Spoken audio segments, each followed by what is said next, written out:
Matayo, njoo mshairi wa kwanza mstari wa 6 tu. Kisha tunaenda katika kitabu ya Waamuzi ama Juge, chapitre 3, premier verset au 6e verset. Kisha tuendelea kuwapatia mishairi fulani fulani. Mais tutasoma kwanza Matthieu, chapitre 25, 6e verset. Kisha tunaenda pia mkitabu ya Juge ama Waamuzi, sura yake ya kwanza mpaka ya 6. Matthieu chapitre 25, 6e verset, nous lisons au nom de Jésus-Christ. Amen. Au milieu de la nuit, anzia ku premier verset mpaka ku 6e verset. Matthieu chapitre 25, premier au 6e verset, nous lisons au nom de Jésus-Christ. Amen. Alors le royaume des cieux sera semblable aux 10 vierges. Sasa ufalme wa Mungu utafananishwa na bikira 10. Ayant pris leur lampe, walichukua taa zao, allèrent à la rencontre de l'époux. wakaenda kutanana na bwana harusi. 5 entre elles étaient folles, 5 katikati yao walikuwa et wapumbavu, 5 sages. na 5 wenye hekima. Les folles, Wapumbavu en prenant leur lampe, kwa kuchukua taa zao ne prirent point l'huile avec elles. hawakuchukua mafuta pamoja nao, Mais les sages prirent lakini wenye hekima wakachukua avec leur lampe pamoja na taa zao de l'huile dans les vases. mafuta katika chupa. Comme l'époux tardait, Gizi bwana harusi alikawia, toutes s'assoupirent et s'endormirent. wote wakalala na wakasinzia. Au milieu de la nuit, Katikati ya usiku on cria, wakalalamika, voici l'époux, tazama bwana harusi, allez à sa rencontre. mwende kutanana naye. Jonas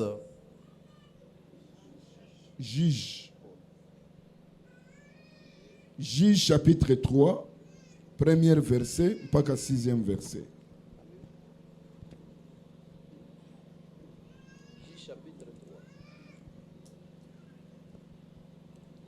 Waamuzi katika Swahili. Juge chapitre 3, premier au 6e verset. Au 6e verset. Voici les nations que l'Éternel laissa pour éprouver. Tazama mataifa ambayo Mungu aliacha ili ipime, par Israël.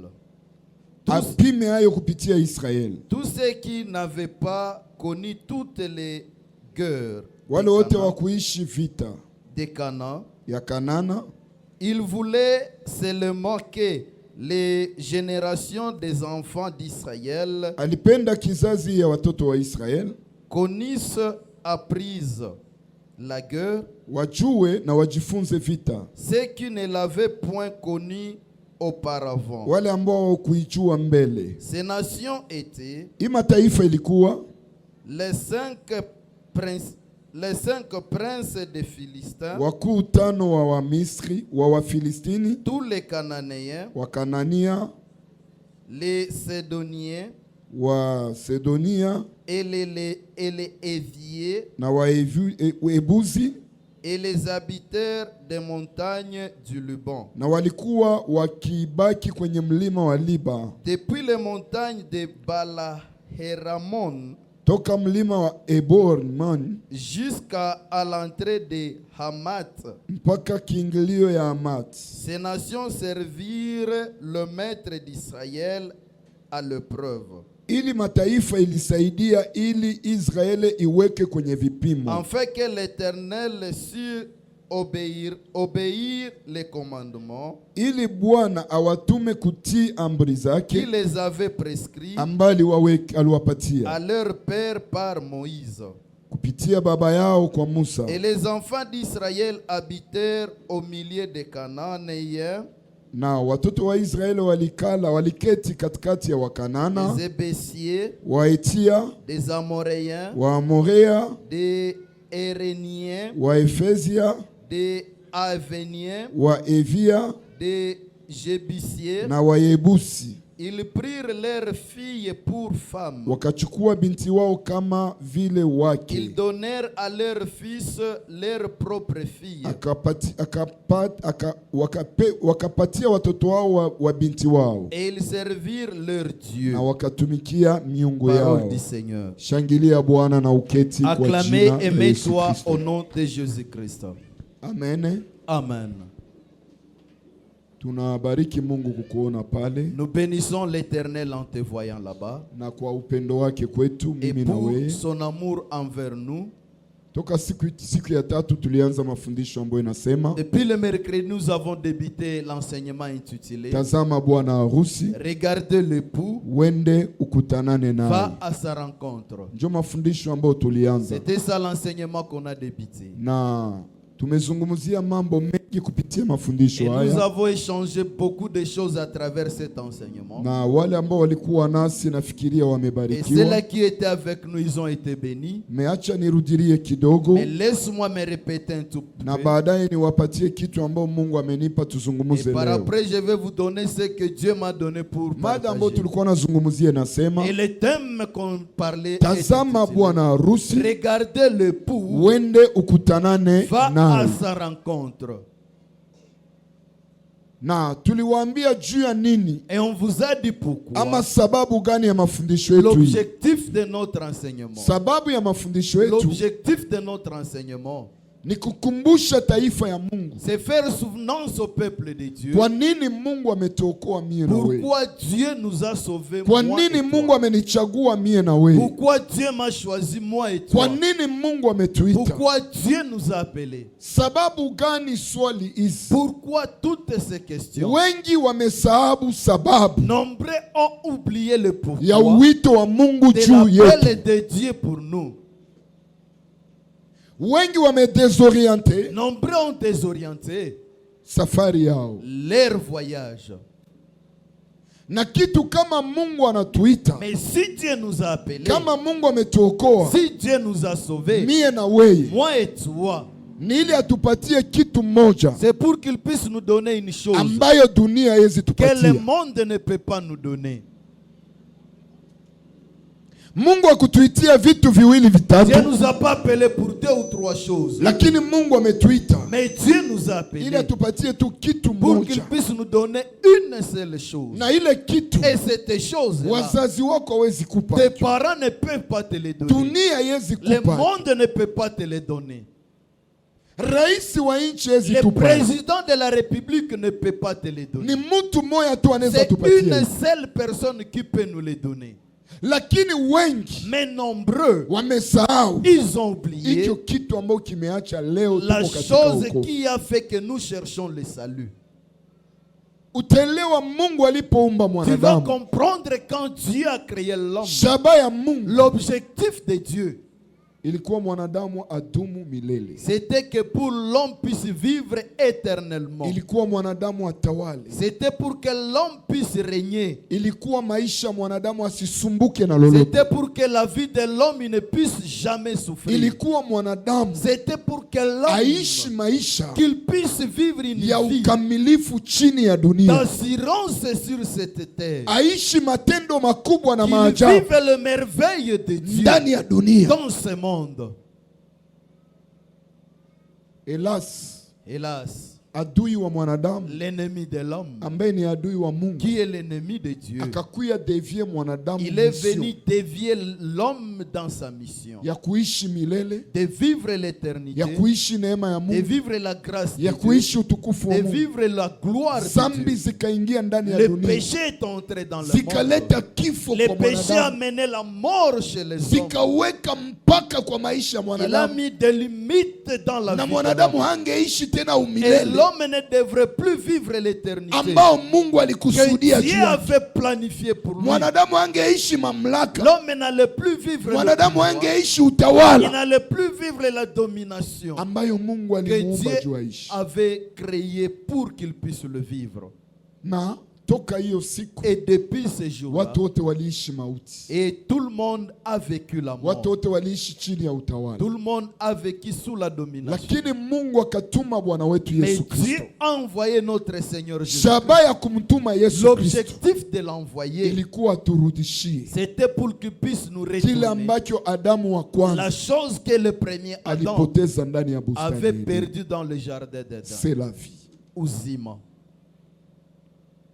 Haleluya. Amen. Na hiyo uzima Et cette vie, nilikuambia mwanadamu hawezi je kupatia. t'ai dit, les hommes ne peuvent pas te les donner. Nilikuambia wazazi wako hawezi Tes parents kupatia. ne peuvent pas te les donner. Nilikuambia hata rais wa nchi wetu Même le hawezi kupatia. président de la République ne peut pas te les Uzima donner. inatoka tu kwa Mungu. La vie vient de l'Éternel. Na ndio kwa maana Biblia Et inasema c'est pour cela que la Bible wale déclare wote waliompokea, à tous ceux-là qui l'ont wale wote reçu, waliokubali jina à lake, tous ceux-là qui ont accepté son nom, aliwapatia il uwezo les a donné le wa pouvoir kufanyika wana wa de Mungu. devenir enfants de Dieu. Biblia inasema La Bible wale wote déclare waliomwamini ceux-là qui l'ont cru, hawatakufa, ils ne mourront lakini jamais, watapata mais ils uzima auront la wa vie milele. éternelle. Uzima wa milele La vie éternelle, mwanadamu hawezi kupa, l'homme ne peut pas te les donner. dunia hawezi Le kupa. monde ne peut pas te les Mais donner. ndani ya kanisa Mais à l'église, watu wanasahau les gens ont kama oublié tulikia tafuta uzima. que nous sommes venus chercher la vie. Na Yesu alipokufa Et quand Jésus a été na mort kufufuka, et ressuscité, akaambia wanafunzi il a wake, dit à ses disciples, ninaenda kuandalia nafasi, je vais vous préparer la nitarudi place. kuwachukua. Je rentrerai vous récupérer. Watu wanasahau Les gens ont oublié kama Yesu alienda que Jésus est parti kutuandalia nafasi préparer la na place atarudia et il kutuchukua. reviendra nous récupérer. Niko naambia mtu moja, J'ai dit à une seule personne, dunia haiko kwenu. le monde n'est pas chez toi. Nasema hapa duniani haiko J'ai kwenu. dit ici sur terre, ce n'est pas chez nous.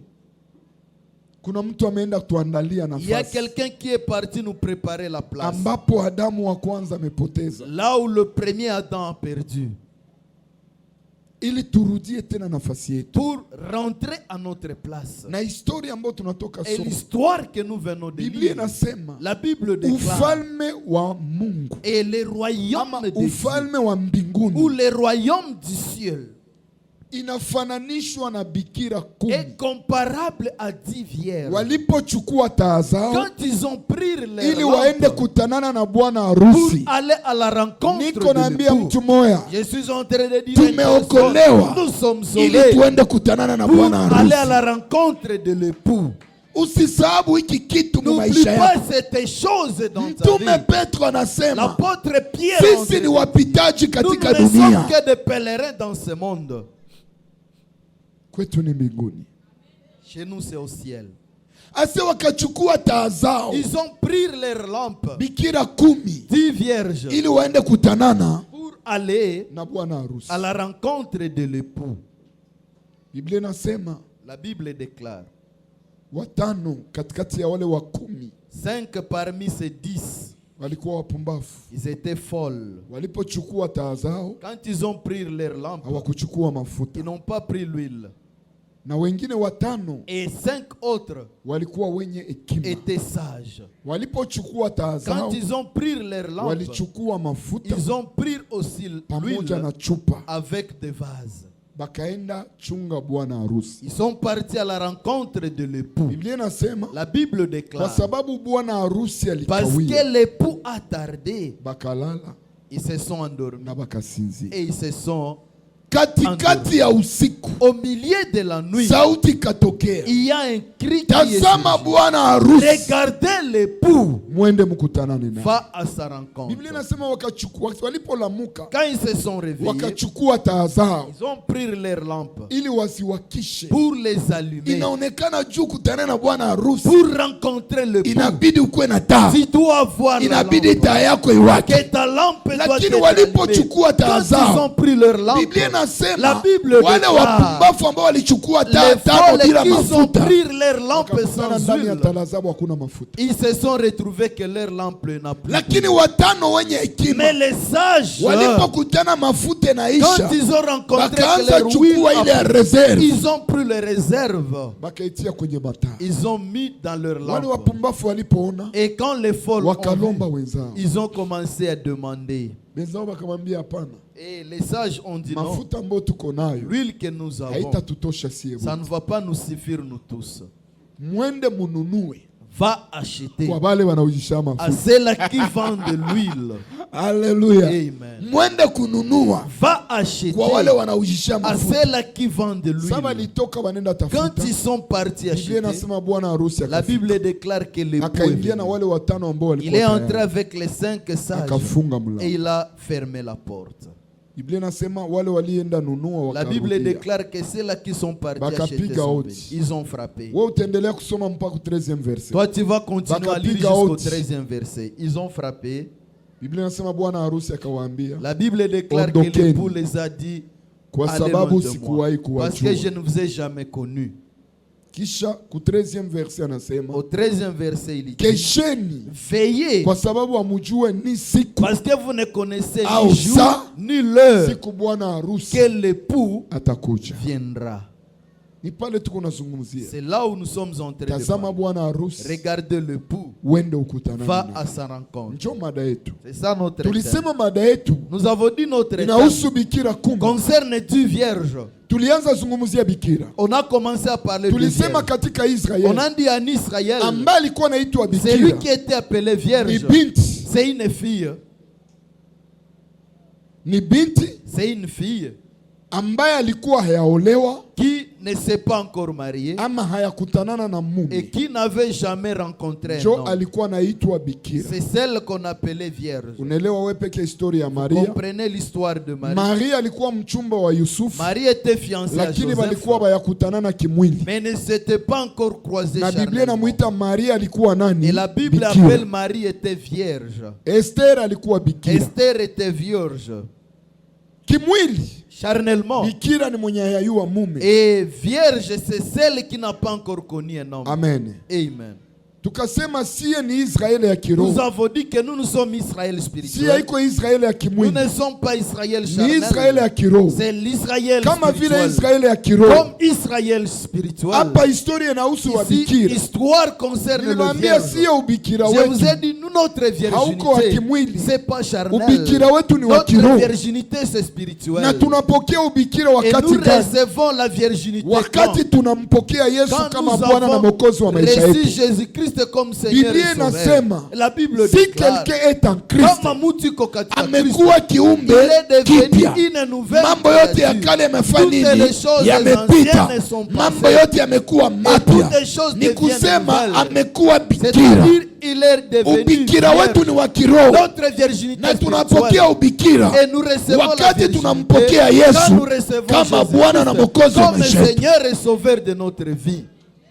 Et Niambie mweko pembeni yako uko bikira. dites à ton voisin que tu es vierge. Sikia, Écoute, ubikira wako notre virginité, hausike na miaka ça ne yako, dépend pas de ton âge, hausike na ça rangi ne ya mwili dépend pas yako, de la couleur de ta peau, hausike na kabila ça ne yako, dépend pas de ta tribu, hausike na ça nchi ne yako. dépend pas de ton Lakini pays. kama umeitwa Mais bikira si tu es appelé ni kwa vierge, sababu umempokea c'est parce Yesu que tu as reçu kama Jésus Bwana na Christ Mwokozi wa comme maisha yako. Seigneur et Kazi Sauveur. ambayo Yesu alifanya kumsalaba wa L'œuvre que Golgotha Jésus-Christ a fait sur la inakufanya croix de bikira. Golgotha te rend vierge.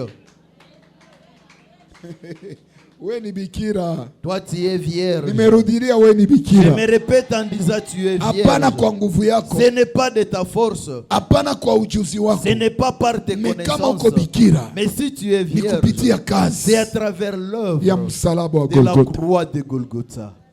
Ase kama mtu iko katika Si Kristo quelqu'un est en Christ, amekuwa kiumbe il est kipya, devenu une nouvelle amezaliwa créature. upya. Il est né de Ndio kwa nouveau. maana Nikodemu, C'est pour cela que Nicodème, Yesu akaambia Nikodemu, Jésus avait dit à Nicodème, mtu asipozaliwa si upya quelqu'un n'est né pas de hawezi nouveau, ingia katika tu ufalme ne wa peux pas mbinguni, hériter le royaume kwa de sababu Dieu. ufalme wa Parce que mbinguni le royaume de Dieu unahusika na bikira. dépend seulement de Mtu vierge. asipokuwa bikira, Quelqu'un n'est pas mambo vierge. ya ufalme haimuhusu. Les choses du royaume ne les concernent pas. Ase mtu asipozaliwa mara Si pili quelqu'un n'est né pas hawezi ingia de katika nouveau, ufalme wa il ne peut mbinguni. pas hériter le royaume Simoni de Dieu. Petro akamuuliza, Pierre a posé la mimi question. Nikodemu akamuuliza, Nicodème a posé la question. inawezekanaje? Comment se passera-t-il? Mimi nimezeeka, Moi, je suis vieux. inabidi nirudi tena mtumbu wa mama. Il me faut encore rentrer dans le ventre de ma Nizaliwe mère upya. et naître de nouveau. Yesu akamwambia Nikodemu, Jésus a dit à Nicodème, kinachozalika na mwili ce qui est né de la chair mwili. est chair, na kinachozalika na et roho ce qui est né de ni roho. l'esprit est esprit. Mtu asipozaliwa Si quelqu'un ne naît pas katika maji dans l'eau na katika roho et dans l'esprit, hawezi rithi ufalme wa il ne peut mbinguni. pas hériter le royaume de Alipokuwa Dieu. nasema maji, Quand il parlait de alikuwa l'eau, nasema neno. il parlait de la Alikuwa parole. nasema maji, Quand il parlait de alikuwa l'eau, nasema juu yake il yeye parlait pekee. de lui-même. Yesu anasema mimi ni maji ya uzima. Jésus-Christ dit qu'il est Mtu l'eau vive. akanikunywa, Si quelqu'un me mito boit, ya maji ya uzima la source est itatiririka ndani mwake. et il surgira dans lui. Usipozalika Si katika tu Yesu, n'es pas né en katika Jésus-Christ, maji dans na l'eau, katika roho, dans l'esprit, hawezi ingia katika ufalme wa tu mbinguni. n'hériteras jamais le royaume. Na hizo ni habari Et ça, ce sont des za nouvelles ufalme wa du mbinguni. royaume de Ni Dieu. kusema bikira C'est-à-dire le ni vierge, wote waliopokea tous Yesu ceux-là qui ont reçu kama Bwana Jésus-Christ comme na Mwokozi wa maisha Seigneur et yao. sauveur de leur vie. Haleluya. Amen. C'est très important. Ni ya muhimu, c'est capital. Biblia inasema walikuwa wabikira wangapi? La Bible déclare qu'il était combien de vierges? 10. Wanaposemea Quand on parle mabikira, les vierges, manake kila mtu anaitwa bikira. c'est tout celui qui Ni appelle kila yeyote vierge. amemwamini Yesu kama Bwana na Mwokozi wa maisha C'est yake. tout celui qui a cru en Ni kusema Jésus-Christ comme bikira Seigneur et Sauveur. ni wa Vierges, Kristo. ce sont des chrétiens. Lakini wale wabikira, Mais ces Biblia vierges, inasema walikuwa wangapi? la Bible déclare qu'ils Wakumi. étaient combien? 10. Niliwaambia tulikuwa nabo vendredi. J'ai dit à ceux-là avec qui on était le vendredi. Chiffre 10 haikuye au hasard. Les chiffres 10 ne parviennent pas au Jua nini hasard. Yesu aseme wale wabikira walikuwa mnani? Pourquoi Jésus n'a pas dit que c'était 8? Walikuwa 6, Ils étaient 6. walikuwa 4. Ils étaient 4. Mais anasema walikuwa Et il bangapi? dit qu'ils étaient Bakumi. combien? 10. Niliwaambia chiffre Je vous 10 ai ndani dit, ya Bible le chiffre 10 dans la ni Bible, namba ya kipimo. c'est le chiffre de l'épreuve. Haleluya. Amen. Ni kusema kama uko bikira, C'est-à-dire si tu es vierge, umeitwa tu es appelé pimwa. à être éprouvé. Or Pourquoi? ni kitu Et c'est une chose ambayo watoto wengi wa Mungu que beaucoup d'enfants de Dieu, Banasahau. ils oublient. hakuna maisha ya Kikristo Il n'y a pas une vie de la chrétienté bila vipimo. sans les épreuves. Ukaingia ndani ya maisha ya Si Ukristo, tu entres dans la vie chrétienne, uko destine kuvipimo. tu es destiné aux épreuves. Upendo usipopenda Que tu le veuilles ou pas, utapimwa tu seras kama éprouvé vile mtoto wa Mungu. comme enfant de Dieu. Lakini kitu Mais cette chose, watu wengi beaucoup de gens, wanaisahau. ils l'oublient. Kama kweli uko Mkristo, Si réellement tu es chrétien, kama umeitwa na si Mungu, tu es appelé par Dieu, kama uko destine kwenda si tu es mbinguni, destiné à aller aux cieux, kama uko ndani ya dunia, si tu es dans le monde, sherti maisha yako ipite ndani ya vipimo. sincèrement ta vie doit être éprouvée. Acha nizungumzie leo Laisse-moi parler juu aujourd'hui. ya nini Pourquoi Mungu Dieu, aliruhusu tu il wabikira a permis que ambao ces biko vierges destine kwenda qui sont mbinguni destinés à aller au ciel, bakuwe wa 10 qu'ils puissent ama être bakuwe na 10, namba ya qu'ils vipimo. puissent avoir le Manake chiffre des maisha yao épreuves. La wabikira vie de ces ilikuwa vierges, maisha ya c'était vipimo. une vie des épreuves. Maisha yako Ta ni vie, maisha ya c'est vipimo. une vie des épreuves. Lakini juu ya nini Mungu Mais pourquoi Dieu, anaruhusu vipimo vitufate? il a permis que les épreuves puissent nous Ndio poursuivre? kitu ambacho mimi natazungumzia C'est la leo. chose que je vais parler aujourd'hui. Ndakuzungumzia sababu 3 Je vais te parler de 3 causes ambazo zinaacha qui poussent que maisha ya Mkristo la vie chrétienne, iko ya vipimo. que une vie des Watu wengi épreuves. wanakatala vipimo, Beaucoup de gens refusent les épreuves. lakini acha Et nikwambie, laisse-moi te dire, vipimo ni sehemu ya maisha yako. les épreuves, c'est une partie de ta vie. Hakuna Ukristo bila Il n'y a pas vipimo, la chrétienté sans les na épreuves. vipimo Et les épreuves haviwahi kuonyesha kama Mungu anakusahau ndani ya n'ont maisha jamais yako. manifesté que Dieu t'a oublié dans ta Kupita vie. katika vipimo Traverser les haiko épreuves, kusema Mungu ce n'est akujue. pas synonyme que Dieu ne te Wengi connaît walihubiriwa pas. Nombreux ont ya été kwamba mtu prêchés akakuwa katika que si Kristo quelqu'un est en haezi Christ, pitia il maisha ya ne peut shida, pas traverser les haezi problèmes. Il gonjwa ne peut pas tomber malade. haezi piganishwa Il ne tena peut pas être kwa sababu iko ndani ya parce Yesu. qu'il est en Christ. Acha nikwambie, Mais laisse-moi te ni dire, kweli c'est vrai. Biblia La inasema Bible déclare, kinachopatikana katika ce qui mikono se ya retrouve dans Bwana le main de l'Éternel, maadui hawezi les kikugusa. ennemis ne peuvent pas Ni les kweli toucher. na ni C'est amina vrai, c'est na ni amen. neno la Mungu. C'est la parole Hakuna de Dieu. kitu kizuri Aucune kukuwa chose ndani ya Yesu. comme être Hakuna en kitu Christ. kizuri Pas une kutumikia bonne chose. Bwana. Ça pousse Hakuna à kitu Dieu. kizuri Pas une kutembea bonne pamoja na chose. Kristo. Marche pas Mahali dans mwanadamu iko na security, Là où l'homme mahali a la mwanadamu sécurité, amejaliwa neema l'homme a ni la ndani ya grâce, Yesu. c'est dans Jésus. Haukufanya herere Tu n'as pas connu ya l'erreur kumpatia Yesu maisha yako. de donner ta vie à Jésus-Christ. Ulifanya chaguo nzuri, Tu avais fait un bon choix. kama vile Yesu Comme Jésus, aliambia Martha, il avait dit à Marthe, Martha, Martha, Marthe, Marthe, kitu moja ndio kia muhimu. une chose qui est plus Unajisumbua importante. kwa vitu Tu visivyokuwa na te fais maana, souffrir à des choses moins lakini importantes. Maria Mais dada yako Marie, ta sœur, amechagua kitu il a kizuri fait un bon choix. ambacho hakuna mtu anaweza Et muondolea personne ne yake. peut le lui Niko ravir. nakuambia, Je suis en kwa train de te kumpokea dire, Yesu ndani ya en maisha recevant yako Jésus dans umefanya chaguo tu as nzuri. fait un bon choix. Ningekuwa wewe ningesema Si amina j'étais kubwa. toi, j'allais dire un grand amen. Kwa kuchagua Yesu umefanya En chaguo choisissant kubwa. Jésus, c'est un bon choix. Ndani ya Yesu Et en kuna Jésus-Christ, mambo mengi il y a de tunafaidika bonnes choses ambayo que dunia hawezi nous tupatia. bénissons. Le monde ne Kama peut vile pas nous nilikuambia, donner. kwanza Comme c'était du tunapata premier uzima wa Nous milele recevons la vie ndani éternelle. ya Yesu, En Jésus-Christ, tunapata nous mamlaka avons le ndani ya pouvoir. Yesu, En Jésus-Christ, tunapata uwezo nous avons le ndani ya Yesu, En Jésus-Christ, anabadilisha laana il kuwa change baraka la malédiction ndani ya de Yesu, En anabadilisha shomaje kuwa kazi Change le ndani ya chômage au Yesu, travail. anabadilisha sterilite Il kuwa change watoto la stérilité à ndani ya watoto. Yesu, En Jésus-Christ, anapanguza machozi, il kicheko essuie les inaingia larmes et ndani ya les Yesu. rires honte. En Tumepata Jésus-Christ, mambo il y mema a eu de makubwa na bonnes maajabu choses merveilleuses. ndani ya Yesu. En Jésus-Christ, Magonjwa ambayo les maladies waganga wa kawaida que les médecins wanaweza ordinaires shindwa qui peuvent kukuponya manquer nayo de te guérir ama kukutunza, ou te guérir. ndani ya Yesu En inapona kwa urahisi. Jésus-Christ, tu peux trouver la guérison facilement. Ulifanya chaguo mzuri Tu as fait un bon choix. kuingia ndani ya Yesu En entrant en au Jésus-Christ, kufanya herere. tu n'as pas connu Niko l'erreur. naambia mtu mmoja Je suis en train usiregrete de dire à une personne de ne kukuwa pas ndani ya Yesu, être en usiregrete. Jésus-Christ, ne regrettez pas. Vous savez, Najua, kukuwa ndani ya Yesu être en Jésus-Christ, kuko faida kubwa il y a sana. beaucoup d'intérêt. Saa zingine uyeremarke leo, Peut-être tu ne l'as pas encore mais remarqué, kesho utaremarke. mais demain tu vas les Mimi retrouver. nakurasire. Je te rassure. Haleluya. Amen. Kuko vitu du fait que uko ndani ya Il Yesu y a des choses du fait que tu es en Jésus-Christ. uko na vifaidika tu, Tu es en train de les bénéficier seulement. kuvifaidika tu. Tu les bénéficies seulement. Nimewahi kuona mtu moya J'ai un jour vu quelqu'un, anakuya niona, il est venu me voir.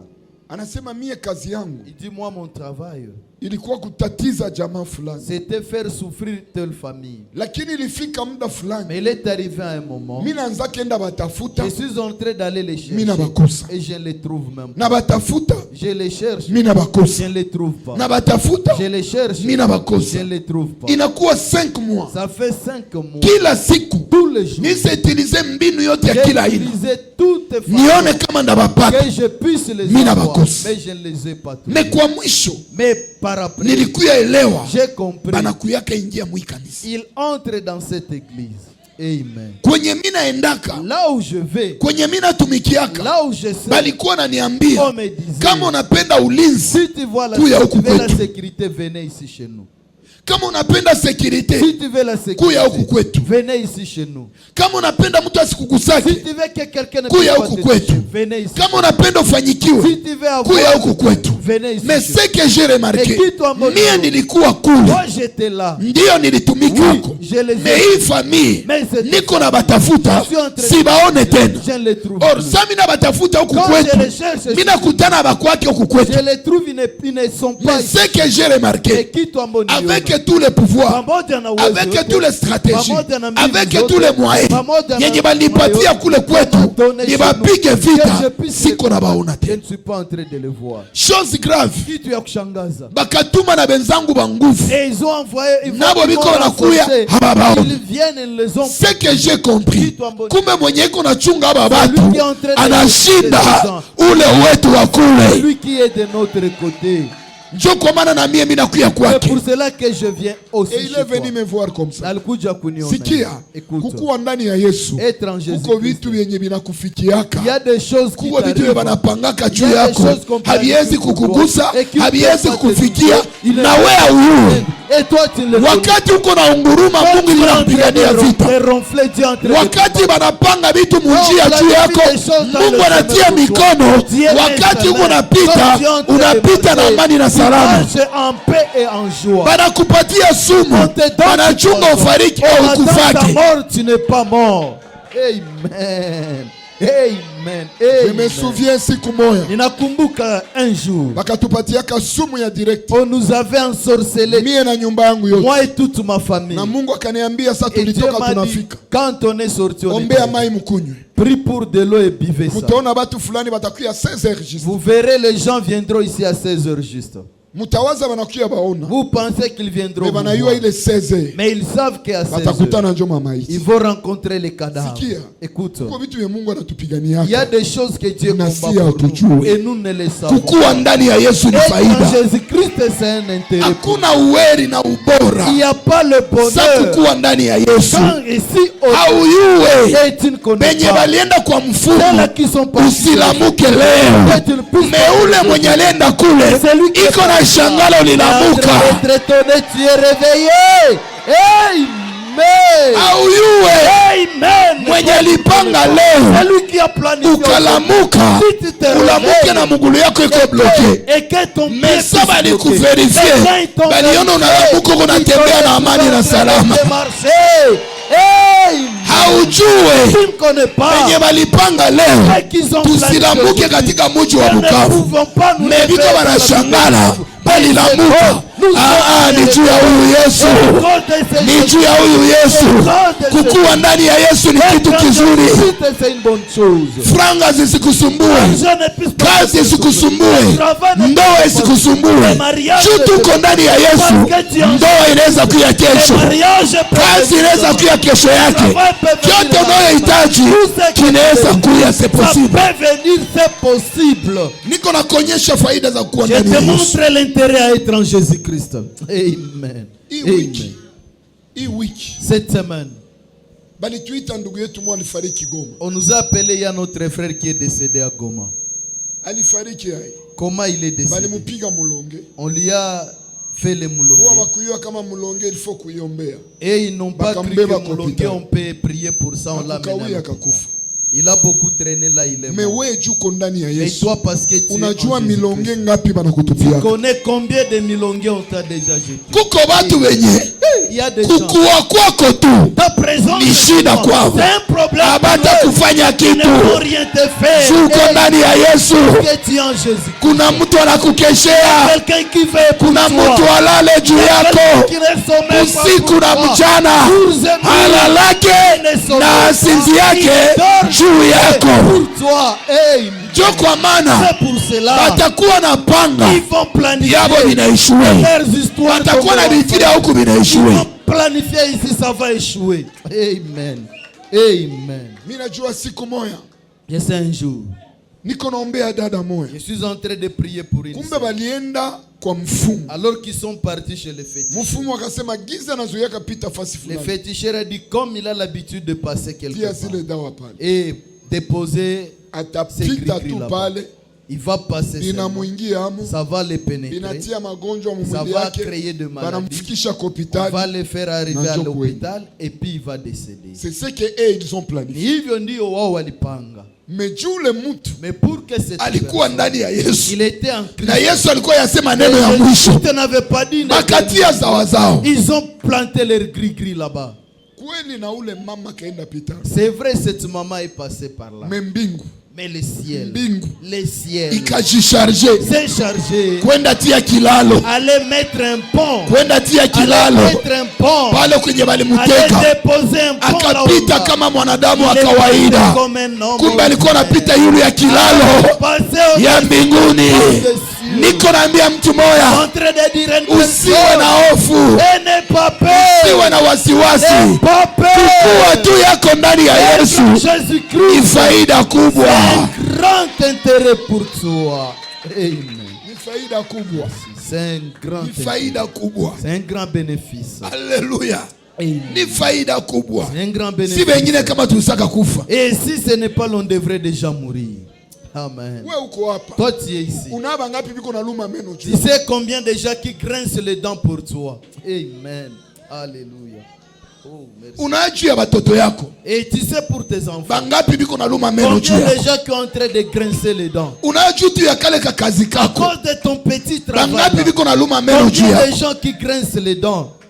Alléluia. Unayua juu ya jina tu C'est unabeba. à cause des noms que tu portes. Bangapi biko na beba Combien luma de meno gens juu qui yako. grincent les dents. Lakini mbingu. Mais le ciel. Amen. Mbingu. Le ciel. Mbingu. Iko juu yako. Balume meno. Rasipoluma. Mkono wa Bwana iko naendelea tu mjuu yako. En train de te sécuriser. Amen. Je reçois. Je reçois. Sema asante Yesu kwa kuniokoa. Merci Seigneur de m'avoir Sema sauvé. asante Yesu kwa kuniokoa. Merci Seigneur de m'avoir Sema sauvé. je suis fier d'être chrétien. Nina hiyo raha kukuwa Mkristo. Hii magonjwa na kugusaka. Cette maladie qui te touche. Bangapi na ingiaka na babeba. Combien qui Meweye. touche il meurt mais toi. Meweye. Toi. Ilisa ingia mara ngapi? Ça t'a pénétré comme Lakini huko. mais tu es toujours vivant. Amen. Merci Seigneur. Balitambikia bingapi juu yako? Combien qu'ils ont planifié. Balifanya masakrifisi ngapi Combien juu de yako? sacrifices qu'ils ont fait. Mais uko tu. Mais tu es toujours là. Uko tu. Tu es toujours Uko là. tu. Tu es toujours là. Neema ya La Golgotha. grâce de Neema Golgotha. kukuwa ndani La ya Yesu. grâce d'être en Batu Jésus. mingi biko hapa. Beaucoup de gens sont ici. Ni balufu karibu. Mais ils sont les morts vivants. Akakuelezea histoire kwa lirudiria. S'il te narre son histoire. Ni matendo mema tu. Et c'est le merveille seulement de Dieu. Haleluya. Amen. Haleluya. Amen. Sijue kitu gani Mungu anapenda Qu'est-ce que Dieu veut? akutie moyo kwa hiyo Il kitu. puisse te réconforter. Lakini acha nikwambie. Mais laisse-moi te dire. Usiregrete kuwa ndani. Ne regrettez pas d'être en Jésus-Christ. Nimewahi kutana na mtu. J'ai un jour croisé quelqu'un. Ananiambia. Il me dit.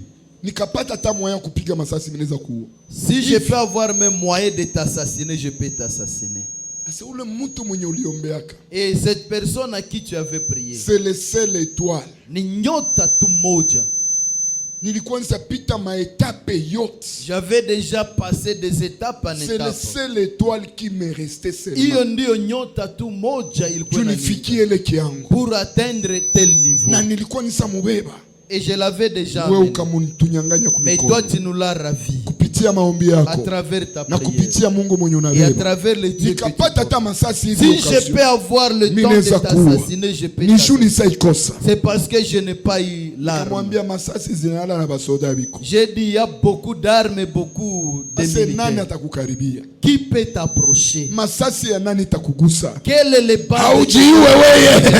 Tu ne te connais pas toi. Haujiue. Tu ne connais pas toi. Haujiue. Tu te connais Ne Mungu pas. ambaye Et anakulindaka le Dieu qui te ni wa ajabu. le mystérieux. Iko na shangaza hata maadui Il est zako. en train d'étonner même tes ennemis. Amen. Haleluya. Amen. Yesu alituokoa Jésus nous a ili sauvés atupatie uzima wa pour nous milele. donner la vie Mais éternelle. ingalawa vyote Mais quel que soit tout ambavyo ce tuko navyo ndani ya que nous Yesu, avons en Jésus-Christ, kuko chiffre, il y a le chiffre. kuko chiffre Il y a un chiffre 10 10. ambayo ni chiffre C'est le chiffre ya épreuve. de preuve. Ambayo ni chiffre C'est le chiffre ya vipimo. des épreuves. Upendo usipopendwa Que tu le veilles ou pas, unapasha pita kukipimo. tu dois traverser les épreuves. Wabikira walikuwa wakumi. Les vierges te disent, Acha nizungumzie vitu tatu laisse-moi parler de trois vinaacha choses Mungu anatupima. qui fait que Dieu puisse nous mettre en Haleluya. Amen. Mahali tulisoma Là où nous venons de ni lire, historia ya watoto wa c'est Israeli. l'histoire des enfants d'Israël. Hapa Ici, ni kisha Musa kukufa. C'est après la mort de Moïse. Na wale wote Musa alitoka nao katika Et nchi ya ceux Misri avec qui Moïse est venu avec en Égypte, walikuwa wamefariki. ils étaient déjà morts. Generation ya mpya Une nouvelle génération ndio ilikuwa inabakia. qui était déjà là. Na ile generation Et cette génération, baba kupiganaka, elles n'ont pas combattu. baba kuishi vipimo Elles ambao n'ont Mungu pas vécu alipitisha les Israeli ndani ya épreuves que Dieu jangwa. a fait traverser Balikuwa le peuple wajue d'Israël kitu. en désert. Ils ne connaissaient Na kwa rien. sababu walikuwa Et wajue parce kitu, qu'ils ne connaissaient rien, bangeacha Mungu kwa ils urahisi, devaient abandonner Dieu facilement. bangeabudu miungu, Ils devaient adorer les bangefanya divinités. kyote Ils wanapenda. devaient faire tout ce Lakini qu'ils juu voulaient. walikuwa taifa Mais parce Mungu, que c'était le qu'est-ce peuple que de Dieu a Dieu. fait? Nini Mungu alifanya? Dieu a suscité Mungu akafufua taifa. un peuple. Biblia inasema La Bible déclare, ile taifa ces peuples-là, walikuwa, c'était 5 princes de Philistins, ilikuwa wakuu ya kabila 5 katika Wafilisti. 5 princes de Philistins. Haleluya. Amen. Biblia inasema Mungu akawainua Dieu les a levés ili aweke Israeli katika vipimo. pour éprouver Israël. Awapime sababu gani? Pourquoi les mettre en Asa ya épreuve? kwanza, Premièrement, juu Israeli ijue kujifunza vita. pour que Israël puisse savoir combattre. Ya pili, Deuxièmement, juu Israeli pour que Israël wajue kunitii. qu'il puisse savoir m'obéir. Mais juu Mungu afikie kule Pour que Dieu arrive à ce niveau kutaifa yake, à son peuple, akainua taifa il a suscité un yenye peuple tabapiga vita qui va les combattre ili baingie katika vipimo. pour entrer dans les Kupitia hiyo épreuves. Et à vipimo travers les Mungu épreuves, awafunze que vita. Dieu puisse les enseigner les choses. Mais mimi nataka kuzungumzia njia 3 Moi, je vais te parler de 3 voies yenye Mungu anaweza ruhusu vipimo. que Dieu peut permettre que tu sois éprouvé. Acha nikwambie, Laisse-moi te dire. kipimo haiko ya mubaya mu maisha ya L'épreuve Kristo. n'est pas mauvais dans la vie chrétienne. Haupashe katala Tu ne kipimo, dois pas refuser les épreuves. kubali kipimo ikufikie. Accepter que tu puisses avoir les Alléluia. épreuves. Amen. Ya kwanza, Premièrement, kama Mungu anaruhusu vipimo vitufikie, si Dieu peut permettre que les épreuves nous atteignent, tatusomea on va nous lire kitabu ya Jonas le livre de Jonas, sura yake ya kwanza Jonas chapitre 1er, mstari wa kwanza mpaka wa 12. Jonas chapitre 1er, Kwani ndio mimi natatosha verset somo yangu ya 1er kwanza, jusqu'au naacha 12. Mungu anatutumia vipimo. Nous lisons au nom de Jésus-Christ. Eh. La parole de l'Éternel fut adressée à Jonas, Neno la Bwana likakuja kwa Yona fils d'Amitai, mwana wa Mikai et à ces mots: kwa maneno haya, lève-toi, shimama va à Ninive, wende Ninawi, la grande ville, muji mkubwa, écris contre elle, nalalamika juu yayo, car sa méchanceté monte jusqu'à moi. kwa sababu zambi zao ama makosa yao ukali wao unapanda mpaka kwangu. Et Jonas se leva pour s'enfuir à Tarsis, Na Yona akashimama ili akimbie Tarsisi, loin de la face de l'Éternel. mbali na uso wa Bwana. Il descendit à Johof Akashuka hapo Sheofu, et il trouva un navire qui allait à Tarsis. akakutana merikebu ambayo ilikuwa inaenda Tarsisi, Il paya le prix du transport akalipa tikete yake et s'embarqua pour aller avec les passagers à na Tarsis, akaingia ili aende na wale walikuwa na safiri Tarsisi, loin de la face de l'Éternel. mbali na uso wa Bwana. Mais l'Éternel fit souffler sur la mer Bwana akapumzia kwenye bahari un vent perpétué, upepo kubwa, et il s'enleva sur la mer une grande tempête. na juu ya bahari kukakuwa zaruba kubwa, La navire menaça de faire le naufrage. na hiyo bato ikaanza kama vile merikebu ikaanza zama. Les malénières eurent peur Ule kiongozi wakapata hofu, et il pleura chacun de leurs dieux. kila mtu akaita Mungu wao, Et il jettera dans la mer les objets qui étaient sur les navires, na wakaanza tupa katika bahari vitu vyote walikuwa navyo katika en merekebu, fait de se rendre plus large. ili merekebu isikuwe tena uzito. Jonas descendit au fond de la navire, Yonasa akashuka kule chini ya merekebu, se coucha akalala et s'endormit na profondément. akasinzia usingizi mnono. Le pilote s'approcha de lui Huyu mtembeza mashua akaenda mahali iko, et lui dit: akamuuliza, pourquoi dors-tu? Unalala hai. Lève-toi et invoque ton Dieu. Lamuka uite Mungu wako. Peut-être voudra-t-il penser à nous. Saa zingine atatukumbuka. Et nous les prierons et nous ne périrons point. Na hatutafariki.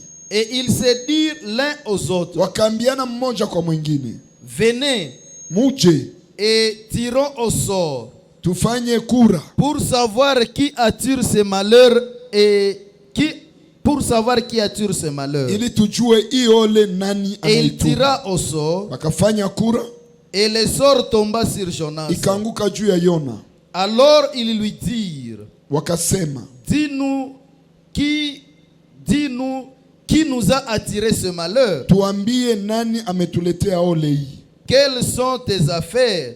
Mambo yako ni gani? Et d'où viens-tu? Na unatokea wapi? Quel est ton pays? Nchi yako ni gani? Et quel peuple es-tu? Na wewe unatoka katika taifa Elle gani? a répondu, Akawajibu, je suis hébreu, mimi ni Myahudi, je crains l'Éternel, mimi naogopa Bwana, le Dieu du ciel qui a fait la mer et la terre. Mungu wa mbingu aliyefanya dunia na nchi. Ces hommes eurent une grande frayeur Wale watu wakuwa na hofu kubwa, et ils lui dirent, wakamwambia, pourquoi as-tu fait cela? juu ya nini ulifanya hii? Car ces hommes Kwa sababu watu hawa savaient qu'il est loin de la face de l'Éternel, walijua kwamba yuko mbali na uso wa Bwana. parce qu'il leur avait déclaré. Kwa sababu aliwaambia, Ils lui dirent, akasema, que te ferons-nous pour que la mer se calme envers nous? inabidi tukufanye nini ili bahari ibaki kimya? Car la mer était de plus en plus orageuse. Kwa sababu zaruba ilikuwa kubwa sana. Il leur répondit, Akawajibu, prenez-moi et munichukue jette-moi dans la mer, munitupe katika bahari, et la mer se calmera envers vous. na maji itatulia juu yenu. Ishia pale. Juu ya nini Mungu Pourquoi Dieu anakubali il a accepté vipimo que vitufikie? les épreuves puissent nous Acha kwanza atteindre? niseme juu ya kipimo. Laisse-moi parler des épreuves. Kipimo ni kitu gani? Les épreuves, c'est quoi? Wanaposema juu ya Quand on kipimo, parle des épreuves, ni kitu ambayo kiko kinyume na mapenzi ce yako. sont les choses hors de nos volontés. Ni kitu ambayo kinaweza kuja juu ya kuharibu maisha C'est la yako. chose qui peut nous atteindre pour Ni détruire kitu notre vie. kinaweza fika juu ya kufunga kazi yako isiendelee. C'est la mbele. chose qui peut t'atteindre pour bloquer ton Ni travail. kitu ambayo inaweza kufikia inaweka magonjwa kwenye mwili C'est la yako. chose qui peut t'atteindre, placer les Ni maladies kitu dans ton ambayo inaweza corps. acha watu wote wanakuchukia. C'est la chose qui peut nous atteindre, tout le monde te Ni hait. kitu kenye kiko kinyume C'est la na chose. uzuri wa maisha yako. C'est la chose qui est hors de la volonté Ndio de wanaita ta vie. nini? C'est ce qu'on Kipimo. appelle les épreuves. Juu ya nini Mungu Pourquoi Dieu anaruhusu si wa Kristo il a permis que nous tupitie chrétiens katika nous vipimo? puissions passer Ya avec kwanza. les épreuves premièrement. Anatuma kipimo Il envoie les ili épreuves kila yote pour tous ambaye ni celui Mkristo qui est chrétien. kama alienda mbali na S'il est Mungu parti hors kupitia de hiyo la volonté de Dieu, kipimo à travers les épreuves, arudirie Mungu. qu'il puisse se retourner à Dieu. Historia ambayo tunatoka soma L'histoire que nous ni ya venons de lire mtumishi wa Mungu Yona. des serviteurs de Dieu, Jonas.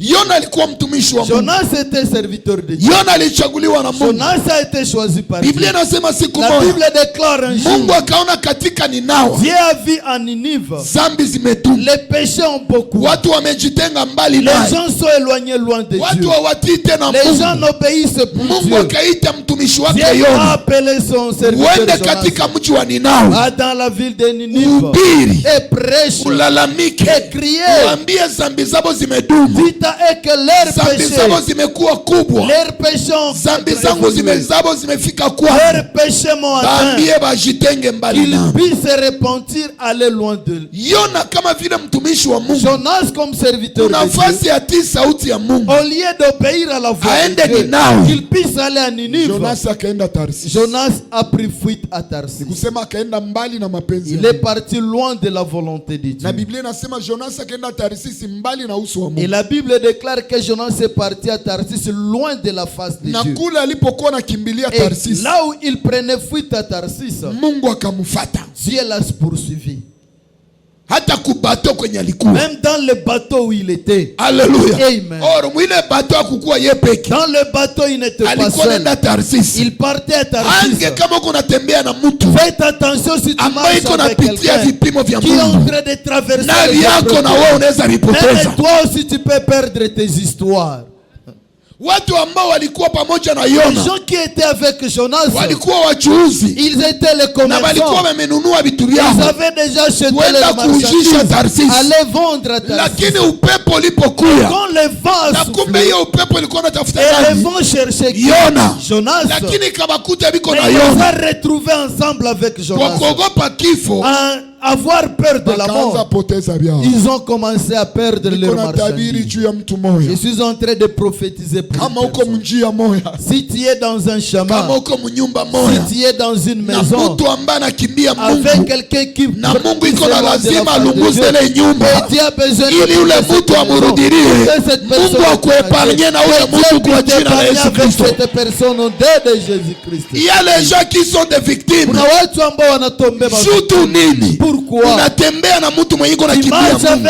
avec quelqu'un qui fuit la Na face de inabidi Dieu. Mungu alete Il faut upepo que Dieu puisse amener ya le vent. kupiga huyo Il mtu. doit frapper cette Shu Mungu personne atafute pour que Dieu ule entre les mtu choses. arudie Que cette personne kwenye yeye entre anapenda. là où lui Wewe veut. unaweza tokea Et victime. toi tu peux être victime. Mungu akuepargne. Que Dieu t'épargne. Mungu akueloigne Que Dieu t'éloigne. mbali na kila yote Loin de tout ambaye celui. Mungu anaweza tumia upepo Que Dieu peut envoyer juu ya le vent kutafuta kumrudisha pour katika chercher njia. à le retourner. Na wewe uko pamoja naye Et katika toi tu es njia. avec lui dans le chemin. Biblia inasema La Bible déclare, wakatupa vitu vyao. ils ont jeté toutes leurs Kuona mweko marchandises. pembeni yako analala Si unamlamusha. tu vois ton voisin Bakaanza se tupa mettre, vitu vyao ils vyote. ont commencé à jeter leurs marchandises. Kwa mwisho wakasema, Et par après, ils ont mbona dit, tuisa tupa vyote mais on mumani? a de tout jeté dans la Mais mer. upepo inaendelea. Mais le vent continue à souffler. Wale ba pilote Et les pilotes ama wale ba kapiteni ou les capitaines, katika ufahamu yao, dans leur connaissance, kama zaruba iko mingi, si les vagues deviennent, mukatupa vitu bato si inabakia vous jetez kimya. les histoires, les bateaux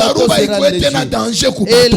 les vagues n'est plus un danger pour Bakaona les bateaux. zaruba inaendelea kuwa Mais ils ont danger. vu que les vagues commençaient à se Biblia inasema multiplier. Jonas alikuwa sashuka kule chini, Jonas était déjà caché là-bas. anajificha na lala na Il s'est nasinzia. caché, il dormait et il était en profond sommeil. Pilote sasa iko Le natafuta pilote est en train de chercher vitu batu yote. et chercher Sasa toutes les banaona choses. list Quand ils ont vu la liste, batu fulani fulani fulani tel, niko tel, hapa, tel, tel, ils sont là. banasema fulani Mais tel haiko, et tel ne pas là. banamtafuta kwa baona. Ils l'ont cherché Ase par-ci tumtafute par-là. fasi yote, Et cherchons-les partout. tuyue kama hii shida Qu'on sache que ce problème haitupate juu n'est yake. pas venu à cause Mungu de lui. akuepargne. Et Dieu puisse Mungu t'épargner. akuepargne. Dieu puisse Niko naambia t'épargner. mtu moya, Je suis en train de Mungu dire akuepargne na que Dieu Jonas mwenye t'épargne anakimbia avec uso wa les Mungu. Jonas. Amen. Amen. Amen. Balipopata Jonas Quand ils ont trouvé Jonas, na conscience yote, avec toute conscience, Jonas alikuwa na yeye binafika. Jonas savait tout ce qui est arrivé, c'était à cause de lui. Mungu akuepargne na mtu mwenye Mungu atakuwa napiga. Que Dieu t'épargne avec une personne que Dieu commencera à frapper. Unako famille moya, Il y a une famille. siku mwami nafika, Un jour, j'arrive là-bas. maana mimi nakwambia ule baba wakamfukuza kukazi, Ses papas, on l'a chassé au boulot.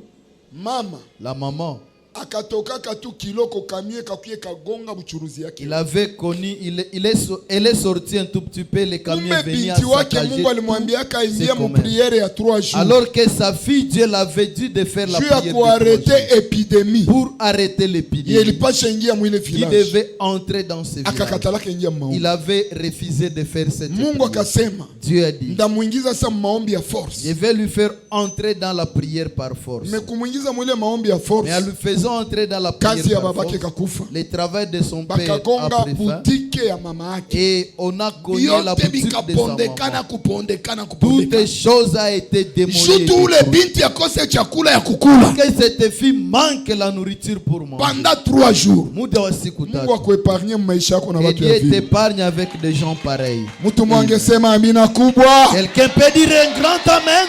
Watu wengi wanateseka. Les gens souffrent ainsi. Unaishi na watu ya Parce hivi. qu'ils vivent avec les gens Unatembea na pareils. watu ya hivi. Marche avec Na les watu ya gens hivi ni pareils. marafiki yako. Et les gens pareils sont tes amis. Ndio chemchemu ya mateso. C'est ça les sources de tes Mungu problèmes. anayo ukapata utamupa. Dieu connaît que si tu Na trouves quelque hapendi chose ule pour bamupe. l'aider, et Dieu ne veut Alors, pas juste qu'on puisse mupe. l'aider. Pour ne pas l'aider, Mungu anakunyang'anya vitu Dieu vyako. ravit tout ce que tu as.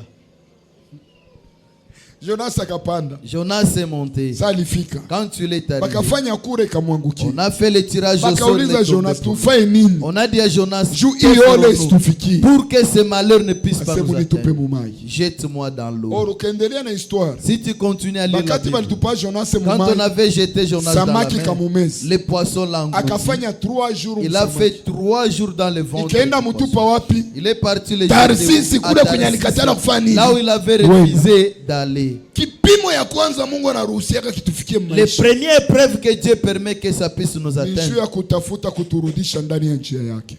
c'est pour nous faire retourner dans ses voies. Kama uko Mkristo, Si tu es chrétien unaanguka maisha ya zambi, et tu es tombé dans la vie de unaenda péché, mbali na tu es Mungu. parti loin de la Kuna volonté de Dieu. vipimo ambao Mungu anaruhusu Il y a des maisha yako. épreuves que Dieu permet que ça puisse Inaweza kuwa magonjwa, Ça peut être les maladies, inaweza kuwa ça kukataliwa, peut être refusé, inaweza kuwa shida ya kila ça aina. peut être n'importe Mungu quel anaruhusu problème. ikufikie. Dieu permet que ça puisse Sababu ni atteindre. gani? L'objectif c'est Juu pour ujichunguze que tu puisses na te urudie tena contrôler munjia et nani rentrer ya encore Mungu. dans la volonté de Dieu.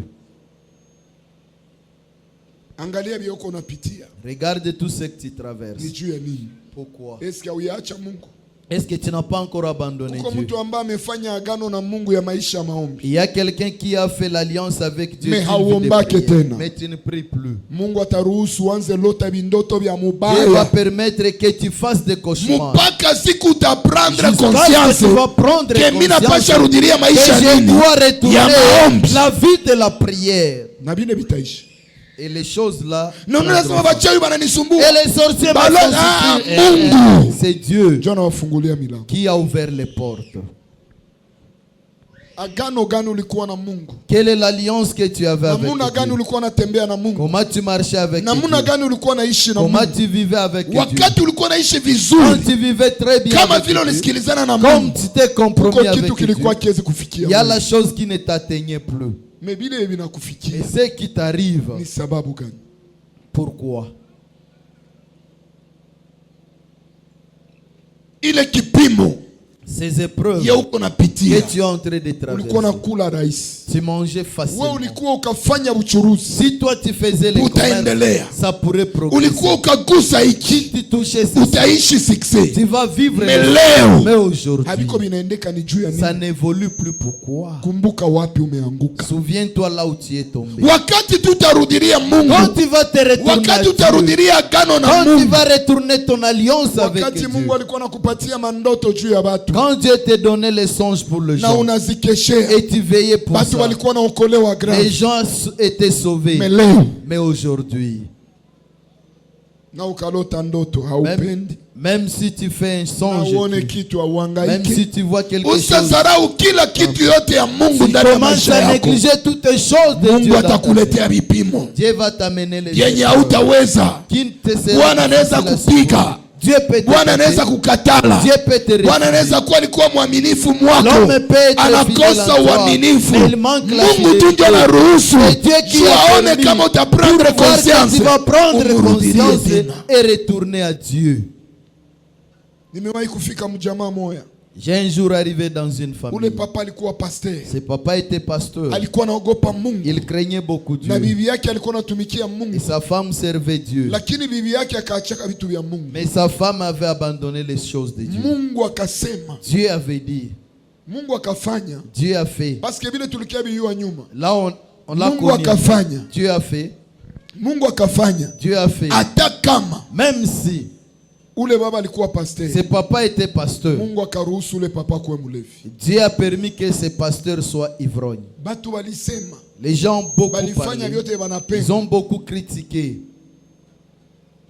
Ule mama C'était maman. sa bwana alikuwa tu mlevi, Quand son mari était devenu nikurudia ivrogne, napiga mama, et en revenant, il tapait nikurudia son kama femme. anafanya vya yeye juu tu Il ya bibi faisait yake. du n'importe quoi pour sa femme. Na batu walisema, Et les gens ont batu beaucoup parlé. walinungunika, bibi Les ya gens sont pasteur, murmurés. Pasteur, Pasteur, koma hivi vinaweza pourquoi mfikia? ceci peut arriver au pasteur? Mwaka moja baadaye, Une année plus tard, ule mama wakati alirudilia cette maman, quand elle a pris wanake maisha connaissance, ikabadilika, et son mari akarudilia a tena été Mungu. transformé et il est retourné à Dieu. Kisha mu maombi Et après, dans la ndio Mungu prière, akafunua. Dieu s'est révélé. Kama niliruhusu hivi kwa Si hivi, j'ai permis ceci à huyu cet mama homme, ndio nilikuwa c'est natafuta cette maman que je cherchais, anirudilie tena. qu'il puisse retourner à moi. Le seul fimbo tu nilipasha mpiga Les seuls bâtons que je Ilikuwa devrais kumfanya huyu papa chicoter, c'était de faire son mari ule ivrogne. pasteur balimshauria, Ce pasteur, on l'a alipiga profité de magoti conseil. anaomba, Il s'est mais agenouillé la akatoka prière. tu hapa, Mais en quittant Roho. seulement la chair, oh, le cœur commençait à battre. Allez kunywa prendre tu de la na bière. akakunywa Et s'il boit, kuia tu bibi. il vient dans la maison pour la Hakuwa femme. nakuia watu wawili batatu. Il ne venait pas pour 2 ou 3 Mama saliona binapika, Quand la maman vit que ça dépassait les bornes, bakatenga baba. on a excommunié le pasteur.